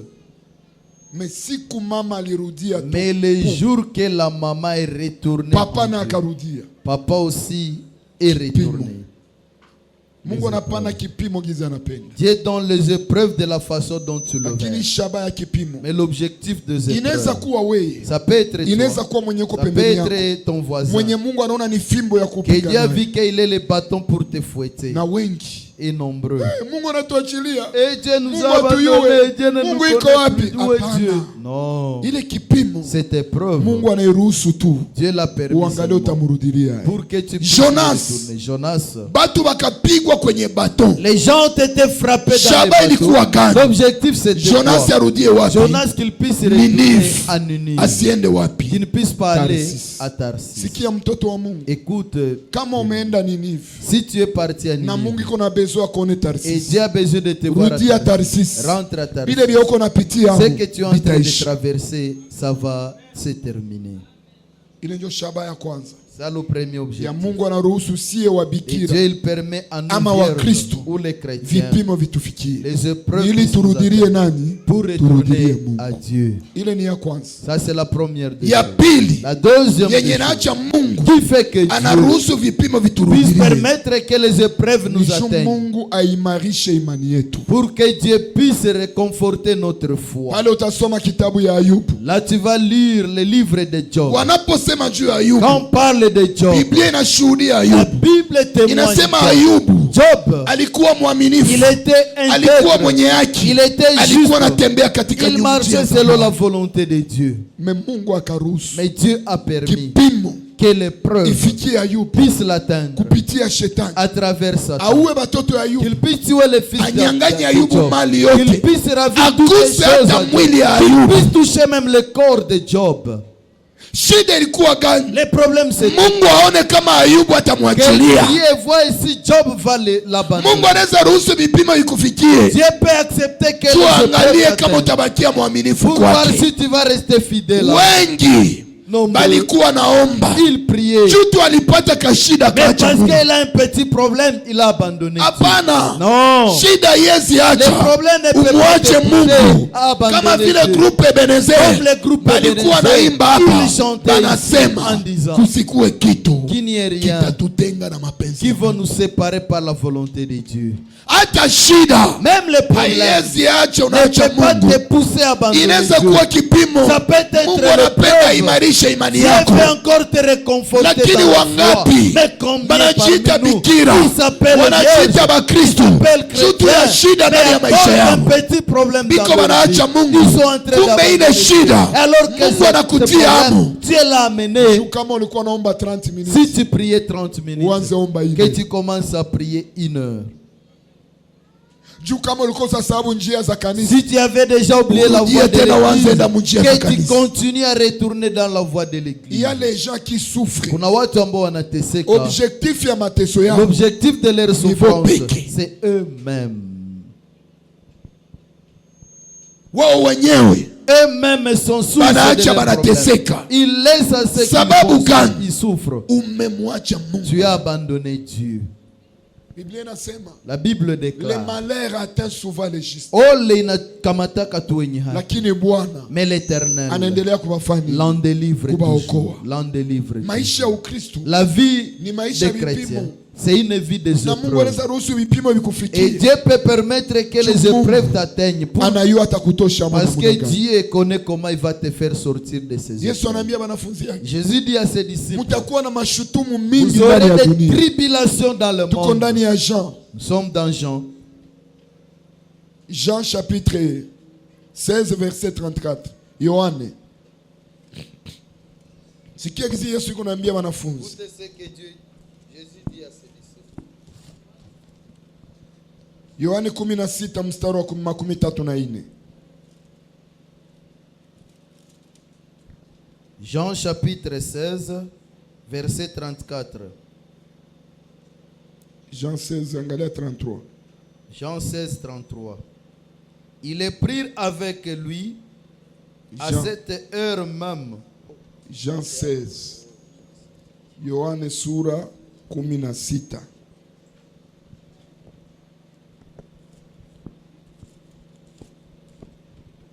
Je vous ai dit ces choses Niwaambia ya mambo afin que vous ayez la paix en moi. ili muwe na amani kwangu. Vous aurez des tribulations dans le monde. Utakuwa na mashutumu katika Mais dunia. prenez courage. Mais muwe na bidii J'ai vaincu le monde. kwa sababu nimeshinda. Ase mutakuwa na mashutumu. Vous aurez des tribulations. Mutakuwa na vipimo Vous aurez des épreuves ndani ya dunia. dans ce monde. Mwenyezi kuzarau Celui atakuzarau. qui ne peut pas t'humilier, il Mwenyezi t'humilie. kutukana Celui qui ne peut atakutukana. pas t'injurier, va Kenye ulikuwa t'injurier. unawaza kiweze Ce kufikia que tu pensais que ça ne peut pas kitakufikia. t'atteindre. Mais Yesu Mais Jésus-Christ, katika mambo haya dans yote toutes ces choses, anapenda aone mshimamo wako. il veut voir ta foi. Anapenda aone ukristo wako. Il veut voir ta chrétienté. Joseph, Mungu alimwaidia ya kwamba Dieu l'avait promis atainuliwa qu'il sera élevé na wandugu zake watamwabudu. et ses frères vont l'adorer. Mais huyu Joseph Et c'est Joseph anaenda angalia bandugu yake juu va awasaidie. regarder ses frères pour les Wanasema aider. tazama Il kale dit, regardez kafanya mandoto, les faiseurs des songes. tukauwe Tuons-les. tuone kama ndoto zake. On va voir comment est-ce Zitatimilika. que ces songes seront accomplis. Mais Mungu Mais Dieu, katika hii yote dans tout ça, alipenda aingize il Ayubu voulait faire ndani ya entrer Joseph vipimo. dans les épreuves. Unashaba ile vipimo Comme prenez Ilikuwa l'objectif kupreparer des Joseph. épreuves, c'est pour préparer à juu ya Joseph gloire iko na pour kule. la gloire qui va Mateso ingine Mungu anaweza ruhusu kufikia. Autre souffrance, Dieu peut permettre que Kumbe ça puisse Mungu iko na atteindre. Et kuandaa alors que Dieu est en juu ya train de te baraka iko na préparer kuya kule pour la mbele. bénédiction qui va venir. Na wewe unaweza iona ni kipimo. Et toi tu peux penser que Wewe c'est unaweza ona ni l'épreuve. kusumbuliwa. Toi tu peux penser Wewe que unaweza tu ona ni souffres. matatizo. Toi tu peux penser Kumbe que c'est shaba la ya souffrance. Mungu Alors que iko na l'objectif kuandaa de juu ya Dieu baraka. est de préparer dans la David bénédiction. David, alikuwa kiana ndani ya nyumba il yao. était jeune dans le Au lieu ba confier makondo Au lieu de confier les moutons watu bakubwa aux grandes benye personnes biko na akili qui ont benye biko na l'intelligence, nguvu ya qui ont la kuzichunga force de les protéger, bakazipatia David. mais on les a confiés à David. Na David angeelewaka. Et David n'avait pas Akasema compris. mbona bakuu wangu Il biko devait dire, mais mes grands frères Mimi sont tu là, sais, mnapatia mais c'est à mikono. moi seulement que vous donnez Kumbe, les troupeaux. Et alors que- na bakubwa yake et leurs grands frères, alikuwa nayua kutia ka David nyuma ils makondo. savaient que placer David derrière Ni les kukatesa. brebis, c'est les faire souffrir. Kumbe Mungu Alors que Dieu, alikuwa naandaa il David préparait David, aanze ongoza il kondo commence à juu conduire siku le moya troupeau. pangeongoza Un jour, kabila kubwa ya il va Israeli. conduire les 12 tribus Samo ya d'Israël. vipimo kwako. Peut-être les Unaweza épreuves lia pour unawaza ni toi. mateso. Tu peux pleurer Na en Mungu pensant anaruhusu à la vile souffrance. vipimo Mais Dieu juu ya permet que kuandaa ces épreuves pour juu te ya kitu préparer moja. dans ta gloire. Niko naambia mtu moya, Je dis à une personne, vipimo visiache unaacha Mungu. les épreuves ne te poussent pas à abandonner Dieu. Magonjwa isiache unaacha La Mungu. maladie ne te pousse pas à abandonner Au Dieu. contraire, Au contraire, uendelee kumuita continue à kwa sababu l'appeler. kwa kupigwa Parce kwake que tulipokea uponyaji kwa à magonjwa travers yetu. ces souffrances sur la croix, nous avons reçu la guérison. à nos Mandoto blessures. zibaya, mashambulizi Et les cauchemars isiache unamwacha ne Mungu. puissent pas te Au pousser à abandonner. contraire, Au contraire, utasema tu vas dire, mwenye ataniokoa na hizi celui qui ndoto va me zibaya sauver de ces ni Mungu cauchemars, wa mbinguni. c'est Dieu Ngweni du ciel. mkaribie Laisse-moi davantage m'approcher de lui niendelee davantage kumwomba. pour continuer à le prier. Na Paulo anasema Et Paul dit, ni kitu gani tatutenga na mapenzi? qu'est-ce qui peut nous séparer de la volonté Njala. de Dieu? La faim, Mazarau, l'humiliation, shida. les problèmes. Niko naambia mtu Je moja, suis en train de dire, haiko kusema ile madharau uko ce n'est pas napitia. cette humiliation que tu Mungu traverses, hajue, Mungu que Dieu anayua. ne le connaît pas. Dieu le connaît. Haiko kusema vita uko Ce n'est pas napitia. les combats que tu Mungu traverses, hajue, que Mungu Dieu ne le connaît anayua. pas. Dieu le connaît. Mais sababu ya Mungu C'est l'objectif de ndani ya Dieu hiyo vita dans ce combat, ubakie mwaminifu pour que tu restes fidèle mpaka mwisho. jusqu'à la fin. Ayubu Job, alibaki mwaminifu. il est resté fidèle à Dieu. Joseph, alibaki mwaminifu il est mpaka resté mwisho. fidèle jusqu'à la Na fin. Mungu alibakumbuka Et akawabariki. Dieu s'est souvenu d'eux, il les a Acha bénis. nikwambie, Laisse-moi te dire, vipimo ndani ya maisha yako les épreuves dans ni ta vie, vitangulishi ya baraka. c'est les choses qui précèdent la bénédiction. Amen. Kuko mtu mwenye Il y a nielewe, quelqu'un qui ne me comprend. vipimo unaopitia, Les épreuves que tu tabu traverses, unaopitia, les souffrances, shida que tu unaopitia, traverses, les problèmes ni que tu baraka ya traverses, mbele. c'est ce qui précède la bénédiction. Alléluia. Amen. Leo tuko nasema habari za Marie. Aujourd'hui, on parle des nouvelles de Marie. Haiko vile. N'est-ce pas ça? Tuko nasema habari za On Marie. parle de Marie. Mais juu ya nini tunasema habari za Pourquoi nous Marie? parlons l'histoire de Ni kwa Marie? sababu tu Maria alibebaka C'est mimba parce ya que Yesu. Marie avait conçu Mais Jésus. angalia kwa kubeba tu mimba ya Yesu, Mais en concevant seulement riske Jésus, zilifikia quels kama sont les risques qui ont atteint ya Marie? kwanza, Premièrement, mchumba wake akatamwacha. son fiancé voulait les refuser. Ya pili, Deuxièmement, batu yote walikuwa na yua Marie et tout le monde qui connaissait Marie, na walikuwa na yua ya fa mariage. et ils connaissaient qu'ils n'avaient pas encore Angali béni le tu mariage. mchumba. Ils étaient Banaanza seulement una fiers. tu tumbu iko na Et vile. le ventre avancé. Batu walisemaka nini juu ya Marie? Les gens ont parlé de n'importe quoi pour C'était Marie. l'épreuve pour Marie. Ilikuwa ni vipimo kwa Maria. Mais hiki kipimo Mais cette épreuve inaacha mpaka leo fait que kila mtu jusqu'aujourd'hui, anaweza sema juu ya tout le Marie. monde peut parler de Maria. Mais mariske zapata alipata. Mais quels sont les risques qu'elle a traversés? Bakumzarau walimzarau. Ceux-là qui ont humilié l'ont humilié. Bakwabo Joseph. Et les frères Sasa de Joseph, walimwikalisha kaambia Joseph. peut-être ils ont fait asseoir leurs frères en Aujue disant, kama vinakatazwa kwetu Bayahudi. je ne sais pas que c'est interdit pour nous juifs Uyue mwanamke na uya muoa. de connaître une femme. Wewe qui n'a pas unambebesha encore marié. mimba. Toi tu l'as fait enceinte. Na kama Joseph alikuwa mkanisa, Et Joseph était à l'église. Samuel walimutenga. Peut-être on l'avait excommunié. Alibebesha nini? Il a fait quoi? Mesiri ya mtoto mwalikuwa Mais le mtupu. secret de l'enfant, Ilikuwa tu ya Joseph na nani? c'était pour Na Joseph Marie. et Marie. Marie angejitetea nanga Marie pourrait se justifier. Qui pourrait accepter? Sasa hii mimba niko nayo. La grossesse. Mimi que wa j'ai. watu sikuyuana na Moi, mwanaume. je ne connais d'homme. Saa hii tu. Et peut-être à cette heure, Sahi. à cette heure, Tukuone wewe dada uko na mimba. qu'on puisse te voir toi fille être enceinte. Et Ya kwanza wapara watakuuliza. la première des choses que les parents vont te poser comme question. Mungu akatia Maria ndani ya kipimo. Dieu a placé Marie dans Mais les Mungu épreuves. alipenda aone attitude ya Mais Marie. Dieu voulait voir l'attitude de Mungu Marie. akaona mtu mmoja tu mwanaweza saidia Marie. Une seule personne qui peut aider Marie, Joseph. c'est Joseph. Mungu akatokea tu nani? Dieu a Joseph. pari à Ulisikia Joseph. mtu mwingine mwenye Biblia Mungu alimtokeaka? Est-ce que vous avez compris dans la Bible l'autre Akamwambia, ile personne mimba ni yangu. que Dieu a pari en disant que cette grossesse m'appartient? Benye Non. baliuaka ile dossier ni watu C'est là wawili. qui ont connu ce secret, ces Marie deux personnes, Marie na Joseph. et Joseph. Batu wengine bakuyua. D'autres personnes n'ont pas Kuko compris. kipimo sahihi. Il y a d'autres preuves. Wazazi banakukatala. Les parents peuvent Marafiki payer, banakukatala. les amis peuvent Quartier payer. mzima Tout banakusema. le monde peut Ulibeba nini? Tu as été engrossé. Mais Marie Mais Marie, alibeba ile kipimo elle a porté cette épreuve mpaka mwisho. jusqu'à la fin. Sikia, Écoute, usiogope kipimo. n'aie pas peur de l'épreuve. Usiogope viko na kufikia. N'aie pas peur de Mungu ce qui iko na annoncer t'arrive. baraka. Dieu est en train d'annoncer la Mungu iko na bénédiction. annoncer baraka. Dieu est en train d'annoncer la bénédiction. Amen. Je reçois. Haleluya. Amen. Sikia hata mu quartier ya Marie. Écoute même dans les quartiers de Marie. Biblia nasema abakumwamini Yesu. La Bible dit qu'on n'a Juu pas alikuwa cru en anasema ni mtoto wa nani? Jésus-Christ. Parce qu'on disait que c'est le Si ni fils. mtoto wa ule Marie na ule Joseph. Mais c'est le Na fils bandugu de yake Marie ni et c'est Yakobo Joseph. ni Yuda. Ses frères sont Jacob et Judas. Abakumwamini. On n'a pas crié à Mais mwenye Marie. alibeba ile aibu. Mais celui qui a porté Ni Marie na cette honte, Joseph. c'est Marie et Mais Joseph. balifata Joseph. Ceux qui ont suivi Ulibebesha Joseph. mimba. Tu as enceinté Marie. Joseph angekatala. Joseph, est-ce qu'il devrait refuser? Non. Mungu alikuwa samwambia usimwache. Dieu l'avait déjà prévenu. Mchumba Il wako. n'abandonne pas Juu ton ile fiancé. mimba. Parce que cette grossesse, Ni yangu mimi. c'est ma grossesse à Mie moi. Mungu. C'est moi Dieu qui l'a enceinté. Joseph angekana. Est-ce que Joseph devait le nier? Kama alitengewa. Et s'il a été Sani excommunié de Tengeu. l'église, on l'a excommunié.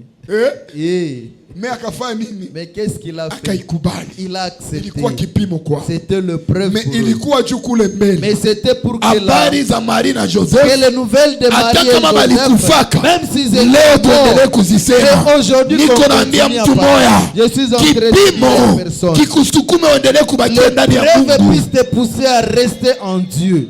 Usijitenge na Mungu. Ne t'éloigne pas de Dieu. Unakosa mafuta, bakia Tu n'as mwaminifu pas kwa l'huile Mungu. de beauté, reste fidèle à Dieu. Kazi inaisha, bakia mwaminifu kwa Tu n'as Mungu. plus le travail, reste Ni fidèle à kipimo Dieu. kya muda, C'est le preuve de lakini Dieu. baraka iko nakuya Mais la mbele. bénédiction entre les Niambie deux. demo iko na pembeni yako, Dites à ton voisin, kipimo ni ya lazima le kwetu. preuve est important. pour Niambilie aye, toi. Dites à ton voisin, niambie demo iko pembeni yako, dites à ton kipimo ni ya voisin, lazima kwetu. le preuve est important dans ta vie.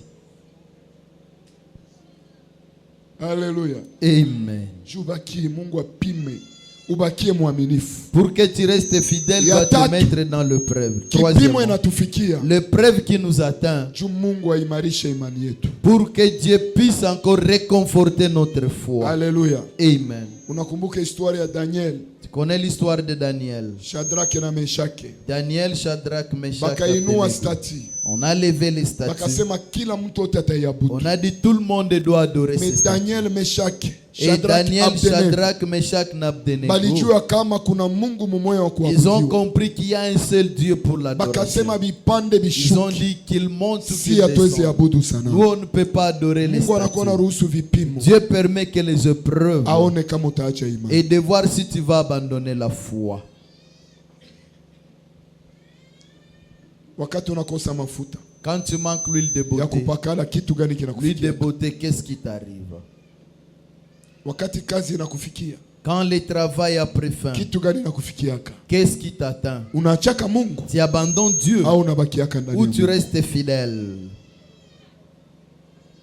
Na hivi vipimo vyote Et tous ces haiko épreuves, kusema Mungu ce anatuchukia, n'est pas parce que Dieu haiko nous hait, kusema Mungu ce n'est anatuacha, pas parce que Dieu mais nous a Mungu ana abandonnés. sababu Mais zake Dieu a ndani ya maisha l'objectif yetu. dans nos vies. Kuko kwenye Mungu iko na chunga tufike Il y a là où Dieu attend que nous puissions ili atteindre tupate baraka. pour avoir la bénédiction.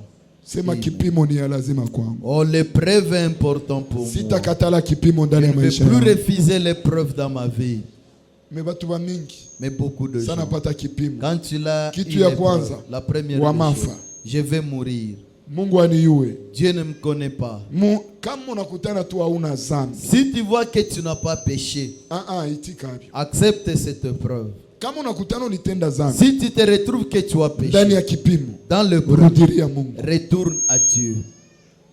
Kama kipimo inafika, Si l'épreuve arrive, ikala ujiulize. et mets-toi en te Nilikuwa posant naomba la question. dakika mbili, J'ai prié 2 minutes. mimi naanza omba tena dakika ngapi? Je commence à prier 2 minutes. Kurahisisha vipimo visifike ndani ya maisha En yako. facilitant que l'épreuve ne puisse pas Ni t'atteindre. kutembea dans ta gizi vie. unapenda Mungu C'est akutembee. marcher de la façon dont Dieu veut que tu puisses marcher. Alléluia. Amen. Ni ya lazima sana. C'est important. Mimi nimewahi pata kipimo. Moi, j'ai déjà eu le preuve. Bakanitenga mukanisa 2 ans et demi. On m'a excommunié de l'église 2 ans et demi.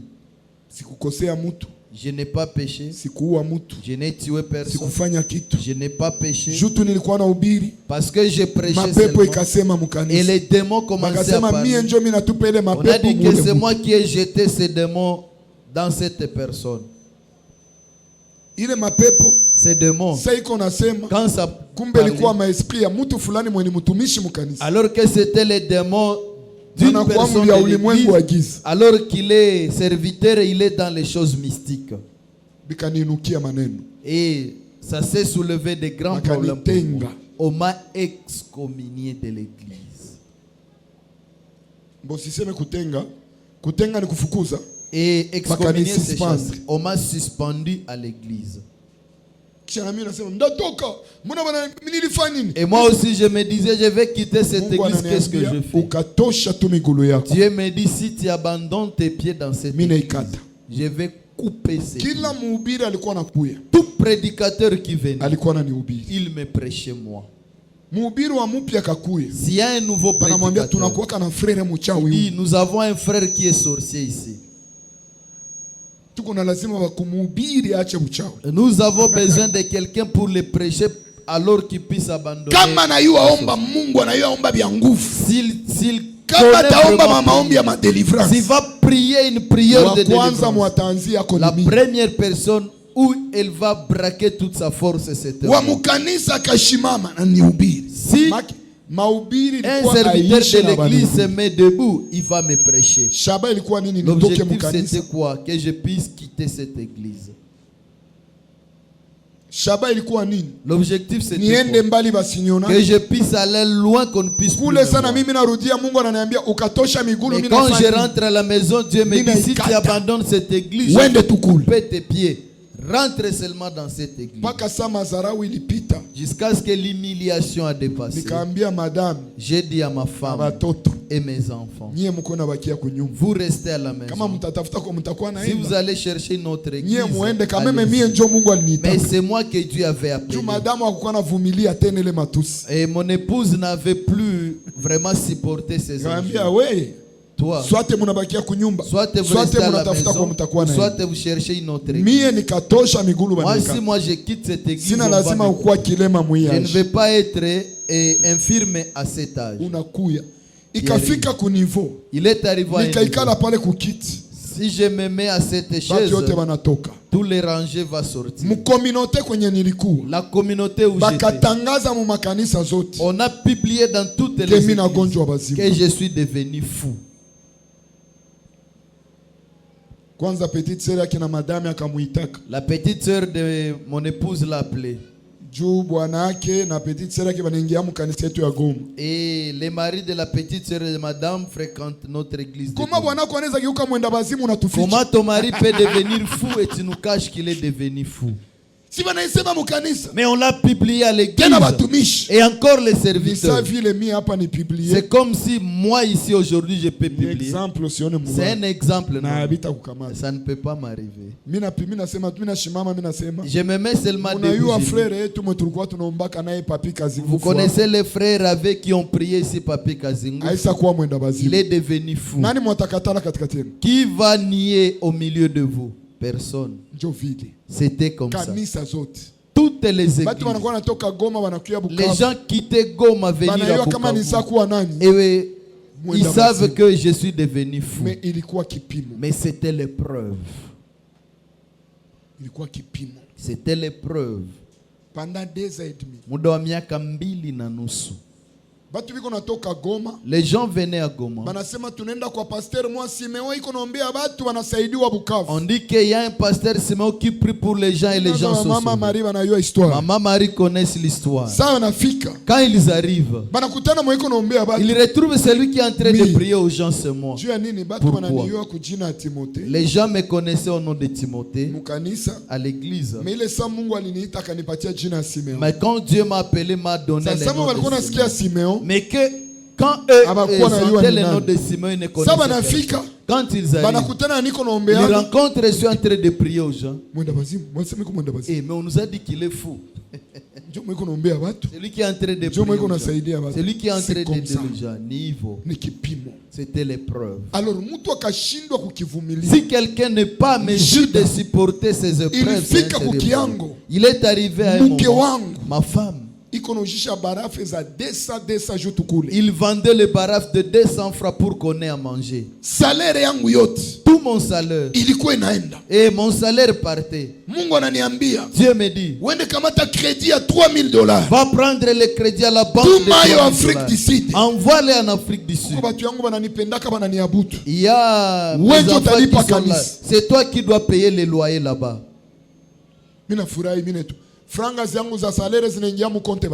Tout mon argent entre dans le compte, on est en train de... Vendez ton véhicule. Et Dieu, le véhicule ne m'appartient pas. Le véhicule, c'est pour les enfants. Je t'ai dit de vendre ces véhicules. J'ai commencé à résister. Il me dit, aujourd'hui on est tel jour. On est lundi. Si ça arrive le mercredi, et le véhicule est encore dans Na utatafuta tu franc. Et tu vas tout manquer et tu vas chercher l'argent. Gari ya $6,000. Le véhicule de $6,000. Nikeujisha $1,800. Je l'ai vendu à $1,800. Franga zinaingia tu mikono yangu. L'argent entre dans mes mains. Tuma franga Kisangani. Envoie l'argent à Kisangani. Najikuta mina kauka. Je me suis retrouvé à sec. Les gens sont en train de venir, ils sont bien friqués. Quand tu vois quelqu'un gare son véhicule, une maman très propre, elle est en train de venir pour que tu puisses prier. Cette fois-là, c'est laissé. Il ne va pas manquer à me laisser même $10 ou $20. Il prie, il vit la main de l'Éternel. Et c'est de la même façon qu'elle va rentrer chez elle. Les gens sont en train de venir. Personne ne peut te laisser même 1,000 francs. Il faut madame que madame puisse vendre le baraf de 200 s'il a trouvé 800. Il achète du riz, on le fait bouillir seulement, on mange comme ça. Le preuve, ce n'est pas facile. Mais la chose que Dieu attend, qu'il puisse te voir. Si réellement notre foi va changer ou notre foi va abandonner Dieu. C'est de cette période. J'étais à un poste si tu travailles. Tu ne peux pas manquer $5. On m'a fait quitter ce poste-là à la pharmakina. Je vais au travail à pied. Si j'ai les 500 francs, nous allons planifier pour